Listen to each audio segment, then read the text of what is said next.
कानी बहू। किशोरी लाल जी के बेटे राघव की शादी की बात जगह जगह चल रही थी, लेकिन किशोरी लाल जी को कोई लड़की पसंद ही नहीं आती थी। और उसकी एक ही वजह थी, किशोरी लाल जी का लालची होना। उनको लड़की वालों से मोटा दहेज चाहिए था और इसी चक्कर में एक दिन वो एक बहुत पैसे वाले के घर अपने बेटे का रिश्ता लेकर पहुंचे। उस आदमी का नाम था ओम प्रकाश। देखिए किशोरी लाल जी, मेरी एक ही बेटी है और मेरी सारी संपत्ति जायदाद सब कुछ मेरी बेटी नैना का ही है। पापा, नाम से लगता है बहुत खूबसूरत होगी। कितना अच्छा नाम है ना, नैना।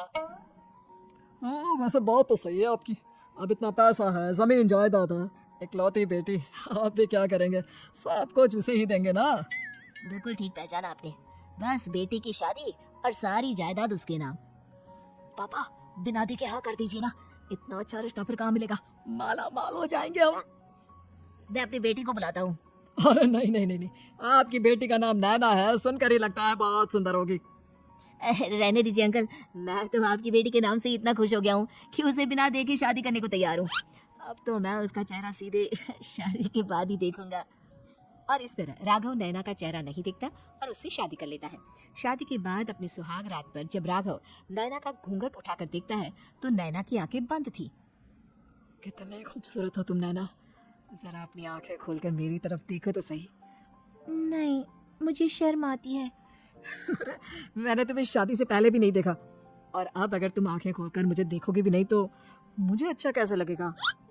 इससे पहले कि नैना अपनी आंखें खोलकर राघव की तरफ देखती, अचानक से लाइट चली गई और राघव नैना को पूरी तरह से देख भी नहीं पाया। अगली सुबह नैना राघव के लिए नाश्ता बनाकर लेकर आई। अरे ये क्या, आधा पराठा सेका हुआ है और आधा बिल्कुल कच्चा। ये तुमने क्या किया नैना?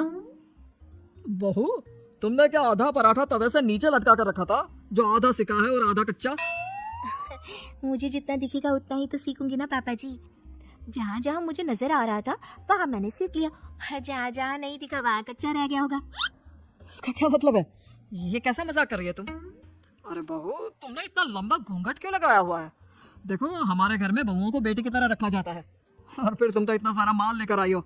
देखो, घूंघट डालकर रखने की कोई जरूरत नहीं है। हाँ नैना, पापा जी ठीक कह रहा है, तुम तो आराम से रहो, अपना ही घर समझो। नैना अचानक से अपना घूंघट उठा लेती है। अरे ये क्या पापा, नैना की तो एक आंख फूटी हुई है।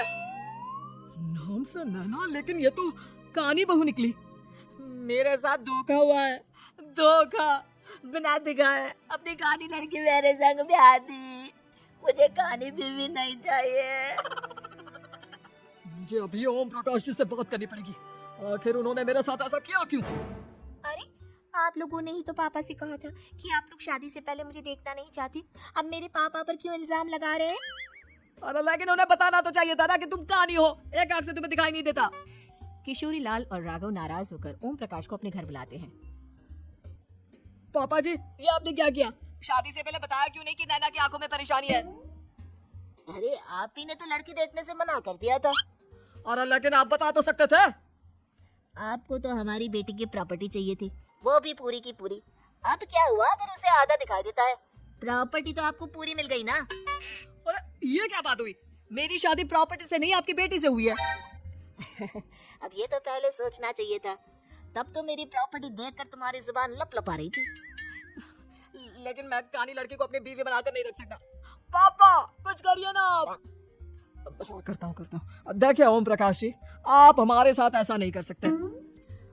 और तुम देखो, अगर तुमने मेरी बेटी से शादी तोड़ी ना, तो जो भी प्रॉपर्टी मैंने तुम्हें दी है वो तो पूरी की पूरी वापस ले ही लूंगा, और आधी प्रॉपर्टी तुम्हारी भी लूंगा।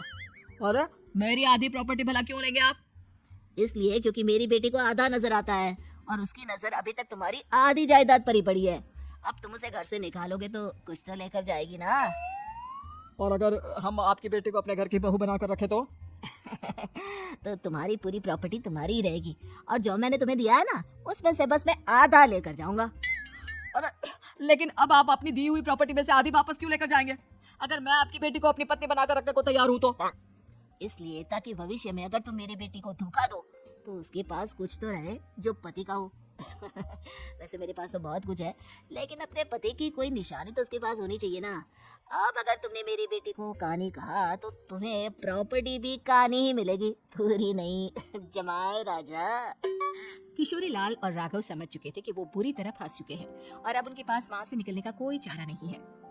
अब समझ में आया ना, लालच बुरी बला होती है। एक तो तुम्हें प्रॉपर्टी मिली, ऊपर से बीवी मिली, उसमें तुम्हें नखरे भी दिखाने हैं। आए बड़े, चुपचाप बैठो दोनों। कुछ दिनों के बाद नैना राघव की कार लेकर बाजार घूमने निकलती है और जब कार लेकर वापस आती है, ये क्या, एक तरफ से मेरी गाड़ी पूरी खराब हो चुकी है। लगता है तुमने मेरी गाड़ी को किसी दूसरी गाड़ी के साथ एक्सीडेंट किया है। अरे कितना बड़ा नुकसान कर दिया तुमने बहू। वो क्या है ना पापा जी, मुझे एक आंख से दिखाई नहीं दे रहा था, सामने से गाड़ी आ रही थी, मुझे तो सिर्फ आधा ही दिखाई दिया और वो गाड़ी मेरी कार से रगड़ती हुई निकल गई। अब मैं क्या करूं बताओ? अब ऐसा ठीक कराने के पैसे कौन देगा, तुम्हारे पापा? तुमने मुझसे इस तरह से बात की? अभी रुको। नैना राघव की शिकायत ओम प्रकाश को कर देती है। देखो राघव, अब जो मेरी आधी प्रॉपर्टी तुम्हारे पास थी ना, उसमें से आधी और मैं लेकर जाऊंगा, क्योंकि तुमने मेरी बेटी को डांटा। अरे नहीं पापा जी, गलती हो गई, माफ कर दो। गलती की तो कोई गुंजाइश ही नहीं। अगली बार मेरी बेटी को डांटा तो बची हुई आधी में से आधी और ले जाऊंगा। लालच के चक्कर में हम दोनों ने बहुत बड़ी गलती कर दी बेटा। एक तो तुम्हें कानी बहू मिली और ऊपर से जो माल मिला वो भी काना। इस तरह राघव की हर एक गलती पर ओम प्रकाश उसकी प्रॉपर्टी का आधा आधा हिस्सा लेकर अपना सारा माल वापस ले गया और राघव को कानी बीवी से काम चलाना पड़ा। भाई लालच वाकई में बुरी बला है।